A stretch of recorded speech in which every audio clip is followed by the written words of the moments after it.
তবে যুদ্ধে যাইতে হইলে আমার দুই কথা আছে। কি কথা?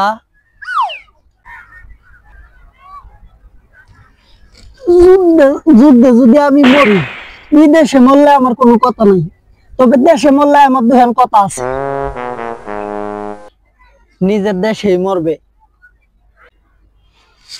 আচ্ছা, নিজের দেশে যদি মরি তাহলে আমার দেহটা থাকবো কই? মাটির তলায় নাকি মাটির উপরে? উপরে থাকলে কোনো কথা নাই, তবে তলায় থাকলে আমার দেহের কথা আছে। মাটির তলাতেই থাকবে। আচ্ছা, সে মাটি যে শ্বাস হইব সেটা লাঙ্গল দিয়ে হইব না ট্রাক্টর দিয়ে হইব? লাঙ্গল দিয়ে হইলে আমার কোনো কথা নাই, ট্রাক্টর দিয়ে আমার দেহের কথা আছে। আর বেটা ট্রাক্টর দিয়েই হবে। ট্রাক্টর দিয়া হইলে তো আমার কঙ্কাল গুলা উঠাইবো, অর্থাৎ কঙ্কাল গুলা যদি উঠায় এগুলা পাঠানো হইব কই? ফার্টিলাইজারে নাকি পেপার?